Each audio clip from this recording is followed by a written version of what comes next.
The story begins on a silent night. We see a plane full of soldiers who were ready to strike. They start descending off the plane one by one. We see our protagonist, Special Squadron Captain Kang-san. He prepares to descend as well, but while descending he bumps into a side of the plane and dislocates his shoulder. But he was able to control his movement and started to descend calmly. He admires the scenery from up there, but suddenly he sees a soldier who wasn't changing his direction and was coming straight to him. He tries to warn him, but he wasn't able to control it.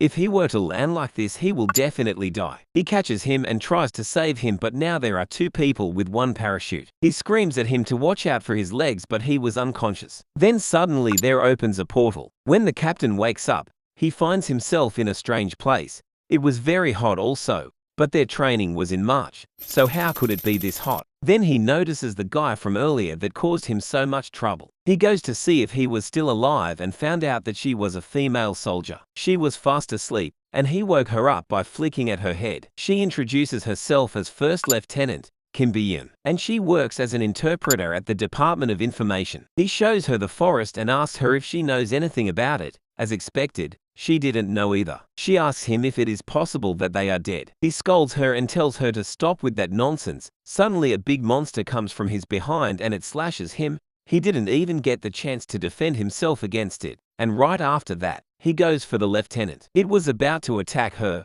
but the captain throws a rock at him from behind. It looks like his jacket was able to save him from the attack. He gets in a position to fight him. He thinks about his past. Because of his personality, Kang can't stand in righteousness. He has been fighting since he was young. He fought against gangsters and he also fought terrorist groups. Because of that, he was very good at fighting. He was even able to wipe out a whole group of terrorists on his own. And with all that fighting, he has learned to be calm even in unexpected and unprecedented situations like this. He was actually fighting this monster. He goes for the gun, but the monster breaks it. Kang knows that it is stronger than him and it's too risky to fight it head on. So, he decides to fight him with his techniques. He tells Yin that he will buy her time and to shoot when she gets the chance. Kang grabs that monster and throws it into a rock. He was surprised to see what just happened. He didn't know he had this kind of strength, but this didn't inflict much on it damage at all. This only pissed it off. They start fighting again. Kang asks Yin to shoot it, but she can't shoot because it is moving too much. Kang makes it stab into a big stone. The monster gets stuck in the rock. Kang finds an opening to attack it, but his shoulder starts aching because of that bump earlier. That monster captures Kang,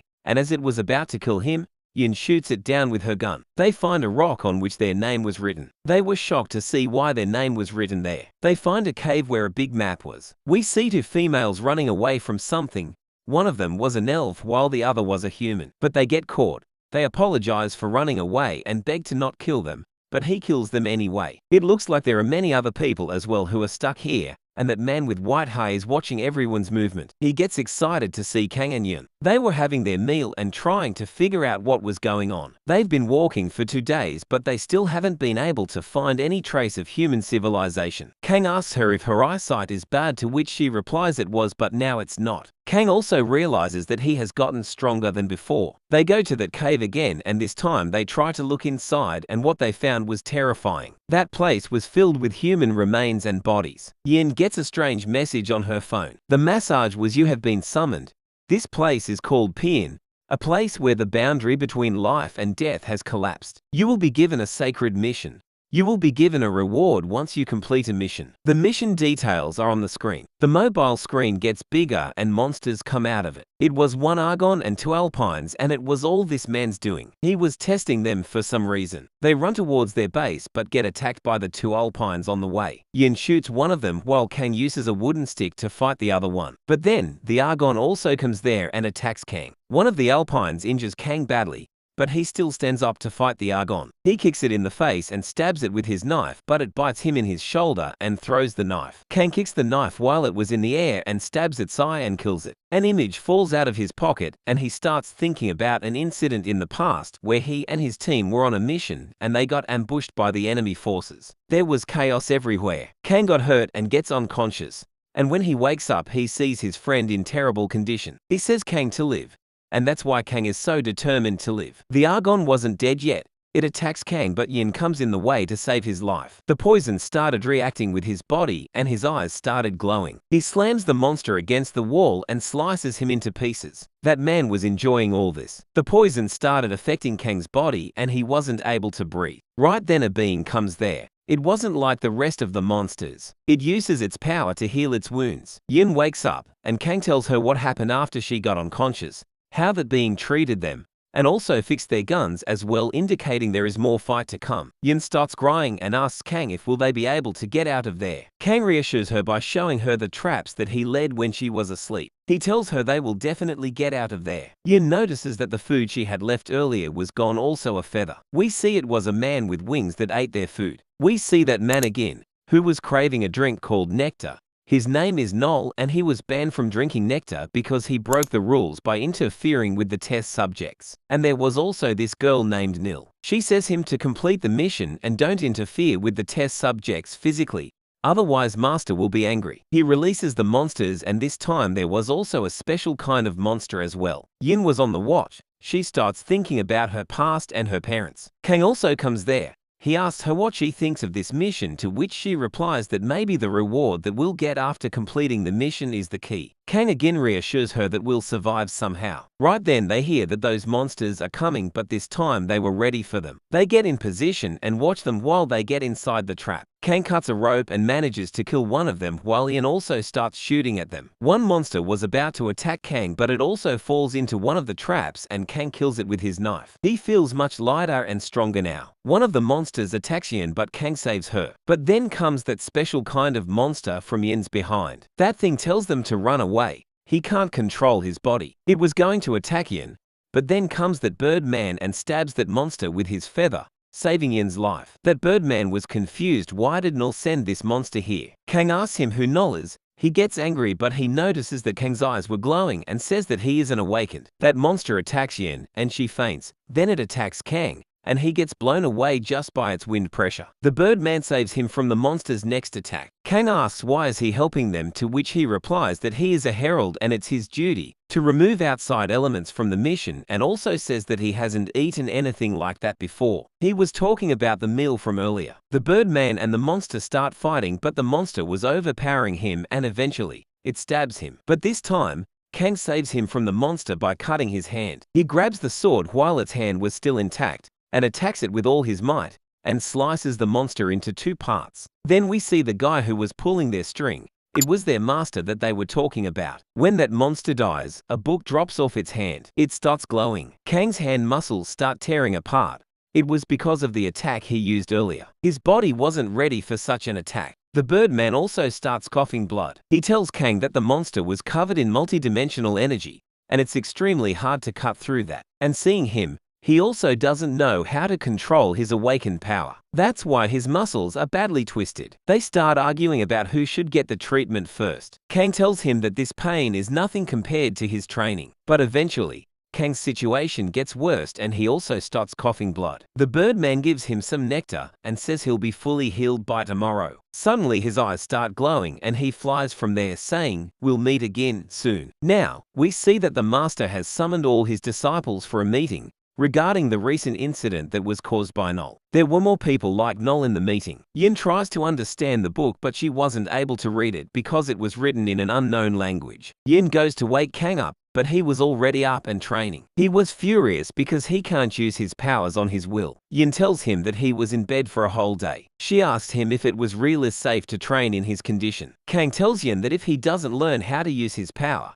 it could end up being poisonous to his body. That way he'll either die because of the poison or by a monster because he can't use his power. Yin asks Kang why is he so determined to live. Most people would have given up by now. He thinks about his past and his friend, and the incident that put his friend in that situation. He calms his mind, and this time he was able to use his powers to some extent, and now he knows how to use them. They call this power Accelerate. Suddenly there comes an ugly monster from above, and many Alpines come out of that monster. They need to kill 10 more of these and their first mission would be complete. Yin comes up with an idea to get rid of them efficiently. Kang compliments her and they get on with their plan. These monsters were more powerful than the other Alpines. They were throwing some kind of poisonous darts. Kang was out of bullets, so he fights them with his knife. But there were too many of them and they capture Kang, and as they were about to kill them, Yin throws a nade at them, and Kang frees himself from them. And now Yin has also awakened her powers. Yin saves him from the remains of the monster, but monsters shoot their darts at Yin.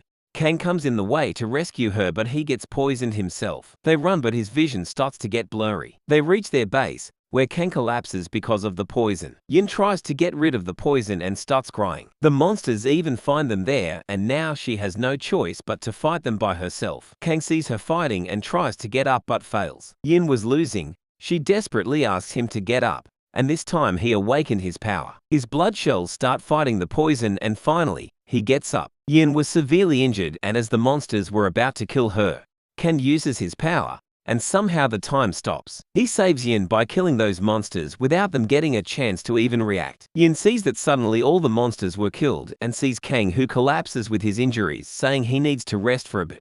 The Birdman was watching all this. He goes inside a portal-type door to report the incident. On the other side of the door were Noel and Nil, training. Noel was using some kind of black lighting and was craving for nectar again. His powers were enough to break a big boulder of rock into pieces, but says that he couldn't have nectar as the master was angry at him for the mess he made with the test subjects. He was supposed to put them all in one place, but he scattered them all in different places instead. And due to that, some of the test subjects have gone missing. That's why Noel was banned from drinking nectar. He asks her about the situation of the 27th PN subjects. She shows them, and he was surprised to see them alive. There were 50 testing grounds and 50 pairs of teams on each ground, and a total of 78 people died out of 50 pairs. The achievement for the first mission was to have the highest will to survive than everyone else. Noel grabs the Birdman by the neck and orders him to give them the rewards for their first mission. They also increased the concentration of the nectar by 50%. Kang wakes up after some time. He was surprised to see him in much better shape than he had thought, and his wounds were also all healed. Young comes there and was dumbfounded seeing him awake. She immediately hugs him, saying she didn't though he would wake up again, and started crying. Kang sees the bloody clothes and the bandages and compliments her on her hard work. He was collapsed for 1 day and a half. He was shocked to know that, but it was a cheap price to pay considering his serious injuries. While they were talking, the Birdman comes there flying with their rewards and flies back after leaving the reward. They open the bag, and inside that bag was nectar, among many other things. Most of it was just dried food along with nectar and another pot. Yin wasn't looking so good, and when he asks her what was wrong, she just says to him that she didn't get much sleep last night, that's why. He notices the poison around her shoulder and back. He scolds her for not asking him for help. He asks her to take off her shirt, and at first, she agrees, and then gets flustered when she realizes what he was asking for. He scolds her again, and then after some time, he treats her wounds while she was dying of embarrassment. While they were eating, the Birdman also comes there. Seeing them eating, his stomach starts rumbling. They notice him hiding behind the tree and offer him their food. While he was busy eating, Kang asks him about the rewards they got. The one in the pot was salt and the other one was of course nectar. Kang sees the bruises on his body and offers to stay with him there if he doesn't have anywhere else to go. At night, Yin gets a notification saying the next mission would start in 48 hours. Since they got 2 days of break, they prepare for the next battle. Kang asks her to accelerate, and now she could awaken her power at will. But she was still nowhere near Kang's level. During the last fight, Kang realized that the poison those Alpines used on him somehow triggers the powers inside them, making them much more powerful than before. And now she was going to inject the poison into herself to see if it really makes her strong like him. They were still not sure if it would work, but Yin requests him to do it. The process was very painful, but after some time, she calms down and now she felt even better than before. At their base, Kang shows the nectar to the Birdman, and he starts to freak out to get his hands on it. They wonder how delicious the drink was for him to react like that. Yin remembers that the nectar was a drink of gods in Greek mythology. So if it was really that nectar, does that mean gods summoned them? Yin suggests she drink the nectar to find out. They deduce that it could be some kind of combat stimulant drug. They were still not sure of what it does, so instead of Kang drinking it and going on a rampage, it was much better if she was the one to drink it. And if she were to go on a rampage, Kang could stop him. They agreed to the plan and she drank the nectar. Instead of taking just a sip, she drinks it whole. After drinking it, she feels amazing. It was as if she was in heaven, and the one she was dancing with was Kang. It was all in her imagination, while in real life she was choking Kang with her hands, not realizing what she was doing. When she comes back to her senses, she sees what she had done to Kang. He was heavily injured, and his leg was also brutally twisted. For the last 30 minutes, she was beating him to the point he couldn't even fight back.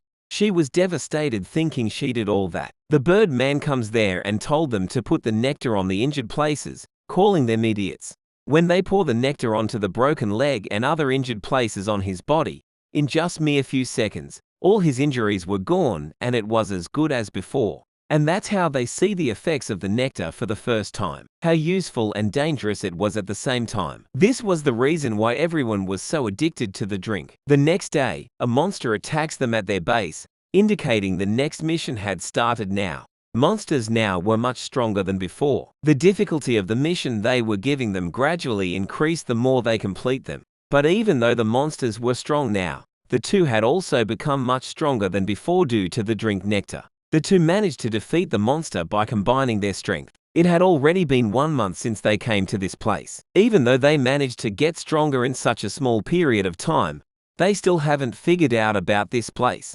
Finding the center of this place was physically impossible for them. Due to their enhanced sense, now they could hear someone talking from afar sometimes, wondering if those guys were the ones who summoned them. He thinks of all the possibilities that could be the cause of all this. They think about the possibility of what if they weren't the only ones What if they just tested subjects in a death game to find out the strongest soldier to fight a higher being of another level than them? These thoughts start to flood his mind every day. The next day when they were looking around again and making a map, Kang shows her nectar and she gets out of control to drink it. The fight over who was gonna drink it this time. Kang suggests instead of drinking it for fun, they should use this drink to clear their mission with much ease. Yun somehow refrains from drinking it. They realize she had drank a lot last time, and that's why she got out of control. This time they decide to just take a ship and see what happens. They also wanted to make a way to get to the other side, and with their current strength, they couldn't leave even a scratch on it. As they were going to take a ship, they get a notification of a monster near them. The mission this time was to kill the monster called Awakens in 48 hours. This was the perfect opportunity for them to test the effects of the drink. On the other hand, Noel was monitoring all the other test subjects who had managed to survive till now and were completing the missions super fast compared to the 27th PN team, Kang and Yun. Even though Noel was banned from drinking nectar, he somehow managed to get his hand on some, which he was keeping hidden from everyone. They talk about some customers who would be pleased with the test subject's performance. The strongest team among the test subjects was the 30th PN team, Team Suki and Baijin, with whopping combat power of 5,500. They were the best of the best. On the second number was the 15th PN's Team Yamato and Nami, with a combat power of 4,195. In comparison to them, the 27th PN's Team San and Bai Yin with the lowest combat power of 670 survived. Other teams had reached their 100th level and above, while they have the lowest mission progress. They were on level 17th only. On top of that, this team was the only one that didn't have a nectar synchronization rate. Nil accuses him of drinking 27th PN's nectar, leaving them with only a little to drink. He freaks out and denies it when someone else could be seen outside their chamber. Noel senses him, but before he could react, the guy attacks him and overpowers him. He was here to deliver the message that the master was calling for him. At the meeting, the master asks Noel why there was such a difference in combat power between the 30th PN's combat power and the 27th PN's combat power. Noel makes him aware of the fact that Kang and Yong were refraining from the use of nectar until they were using their tactics and strategies to survive and clear the missions. Noel suggests they should get rid of them as their mission progression rate was very low and they weren't even using the nectar given to them, and he thinks that nectar was wasted on them. The master replies that they had been surviving this entire time without the use of nectar, and that it was highly possible that they were the Awakeners. But Noel doesn't know that as he had stopped monitoring them because it was boring to watch and told the master that his informant, the Birdman, would tell him if something like that were to happen. The master opens a portal above Kang when he was sleeping. Kang senses the presence and wakes up. His eyes were glowing, and everyone there was surprised. The master said if the customers weren't interested in him, he would try Kang himself. On the other side, Kang and Yin get on top of the monster. It was 10 meters tall and its bones were as strong as metal. They don't use the nectar from the start. Instead, they use their tactics first and decided to drink the nectar if something unexpected happens. Yin aims for the abdomen while Kang attacks from the top, but he couldn't damage it. He was not fully recovered yet, and he notices the nectar near him. Yin tries to cut it, but its skin was so tough that it didn't even notice it was being attacked. But when it sees her, it attacks her with its tentacles and manages to grab her. She tries to reach for the nectar that she had, but it was already spilled onto the ground. As the monster was going to kill her, Kang stomps on the monster, making it completely disbalanced. His hairs start to change and he also feels incredibly amazing. The monster stabs him with its tentacles, but he was still laughing. He starts to cut it into pieces, while one of the tentacles was still inside his body. He was easily cutting through its skin after the use of nectar. His sword also couldn't keep up with his strength and was on the brink of breaking. But he manages to tear that monster apart before his sword broke into pieces. After he killed the monster, he was still in no control of his body and moved toward Yin to fight her. As he was about to attack her, someone jumps into the middle of them and gives a strong punch to Kang. This was the same guy they had fought earlier, the guy with the multi-dimensional energy. He was somehow still alive. He kicks Kang onto the ground. Kang notices Yin's spilled nectar. The guy was looking for a girl. He asks Yin what was her affiliation with that guy. As she was about to answer him, he calls him Null. This guy thinks the one he was fighting was Null, because Null had silver hair, and at the moment Kang had also silver hair. He was looking for Null to take revenge on him for making him into a toy for him to play with.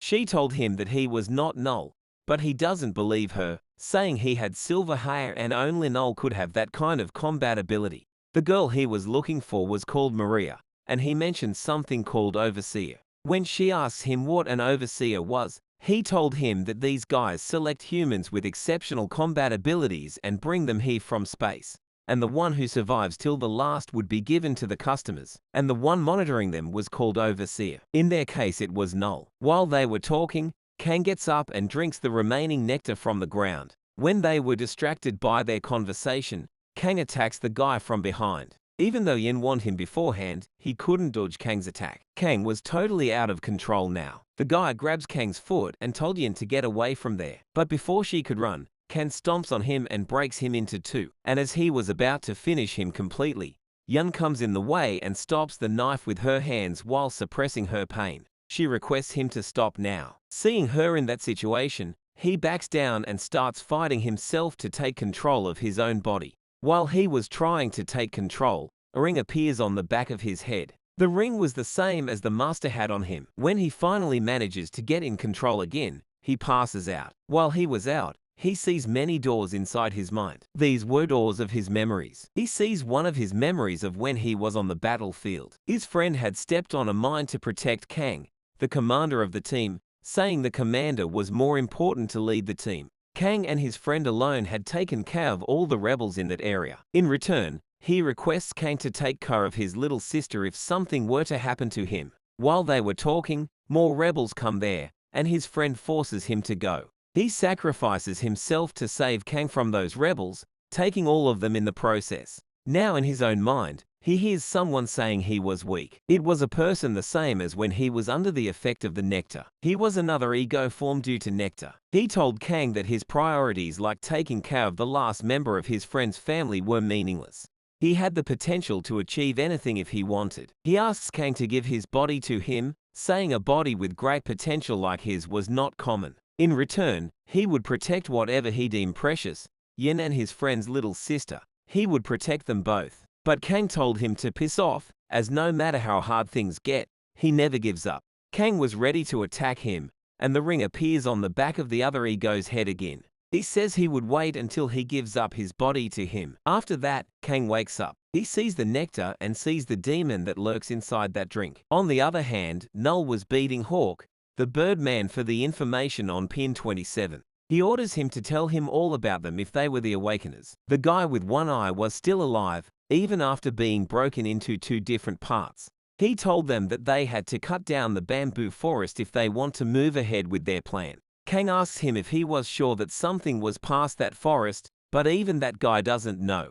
He and the girl he was looking for, Maria, were wastes that couldn't complete a single mission. But the problem was that the bamboos were too strong for them to chop down even in the acceleration mode. Yon suggests they should use nectar and accelerate on top of that. But Kang was still afraid to use nectar since the last time. While the guy was telling Kang how he could use nectar to bring out his strength, Yin drank nectar instead, because Kang couldn't even accelerate since the last time he had to use it in the cave to save Yin. Yin's body was surrounded by her own blood because using accelerate while in the possession of nectar was too much to handle. But she somehow manages to control the power, and with just one strike, she manages to chop off all of it in a blink of an eye. After cutting those, they see a castle made of rock floating in the air. After this, the guy tries to get to his main body and was separating his way from them, saying the master and Null would be watching him if he were to with him. Kang gives him food for a few days and offers him to rest in their hideout if he wanted.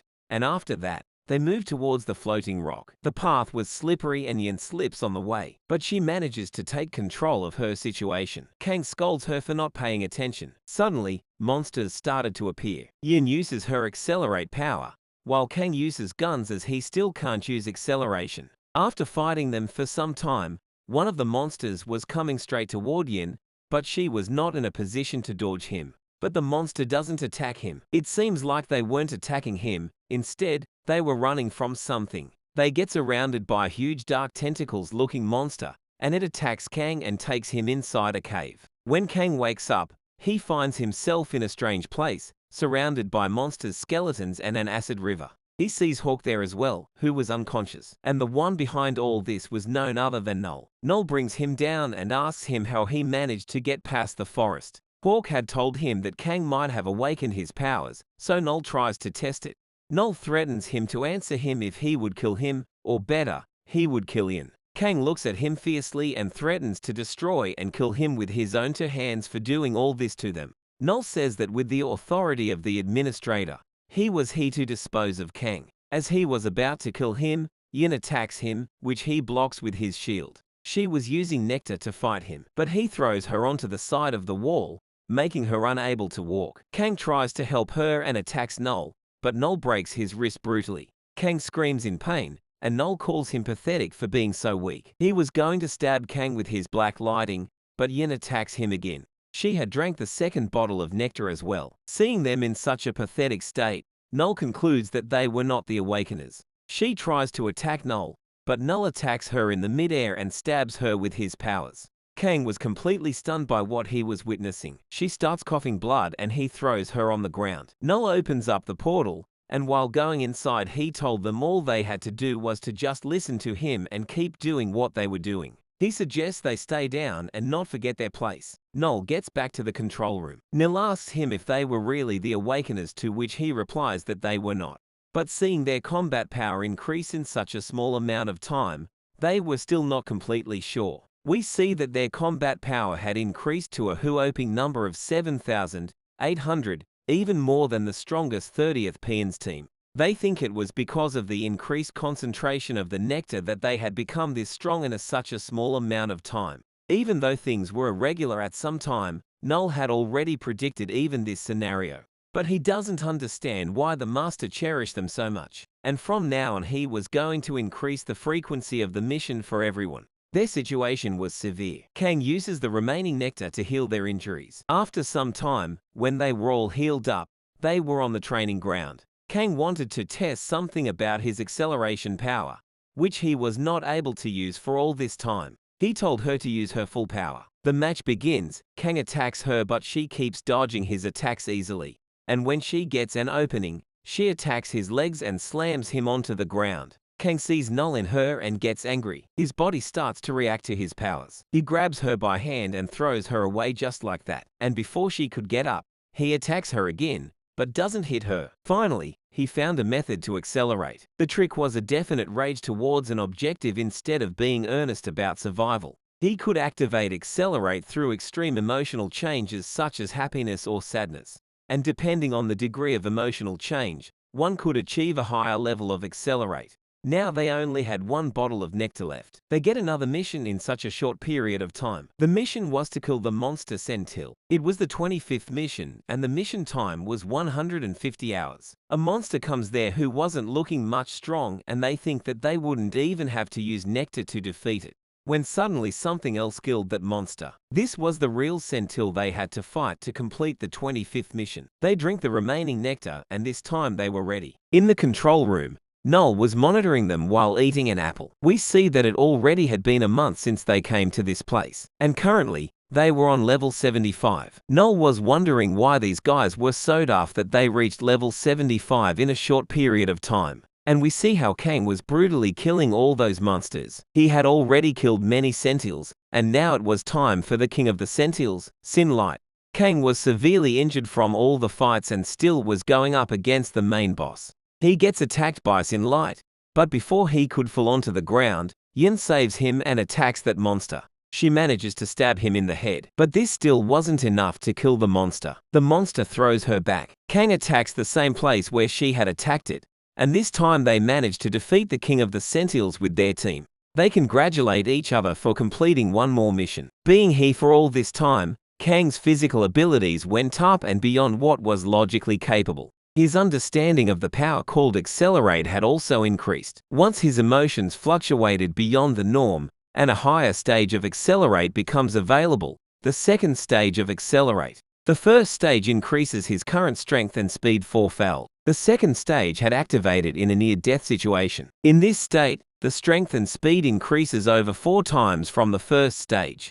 Using Nectar while in Accelerate increases the capabilities by over 5 times. But every time he drinks it, his mind becomes clouder, and was afraid that one day he would lose himself. So he started to work on the effects of the Accelerate instead. When you use the power of Accelerate after a dose of Nectar, you could use the Nectar without being swept away by its lunacy. And even Null might not know about this. They have been living in this spore environment for months, fighting all the monsters. The reason they hadn't given up yet was that they had each other to rely on. At the control room, Nil asks Null if there was any advancement on the PN27 team, to which he replies that persuading them to give up only made them more tenacious.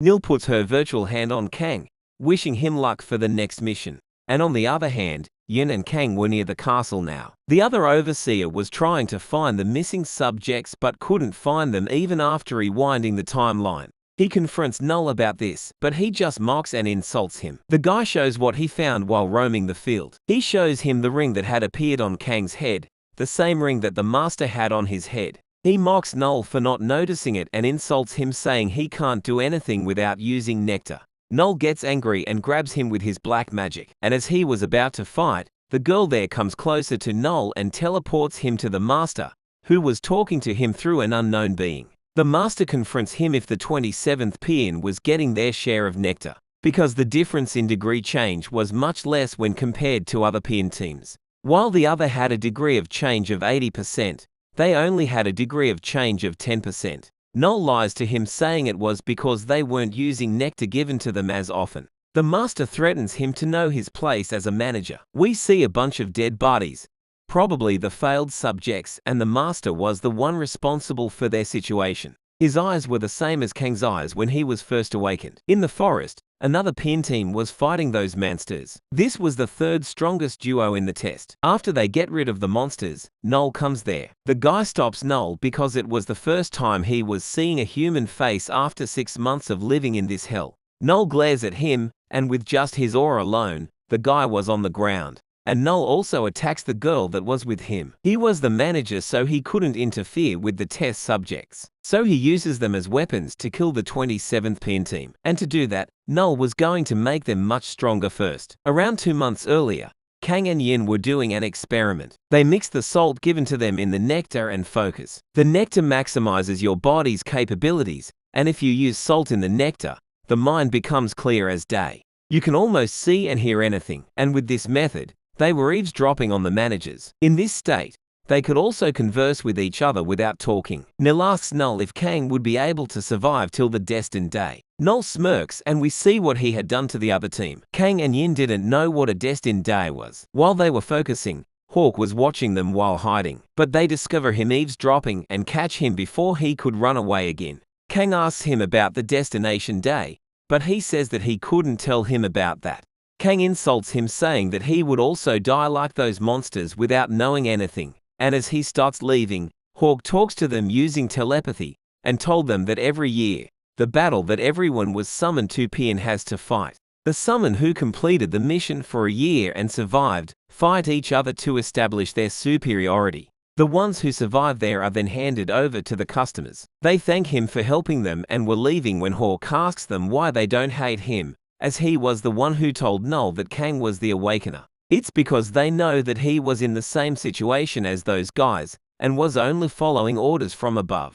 The guy that was with Kang and Yong before was somehow walking with the monsters as if he was their leader. He notices that the full moon was approaching and says that the festival of blood that the summons will be performing was as well. In the present, while Kang and Yin were preparing their plan to get inside the castle, Hawk wonders how they were so calm even in a situation where they know that they couldn't win. Most humans would be losing their minds right now. At the night, they were ready for the intrusion. They don't sense anyone in the control room and decide that it was the perfect time for the intrusion. But with one small mistake, they could get grinded out or fall from a cliff like that and drown in the water. But they realize that whatever happens, it would be easier than facing Null.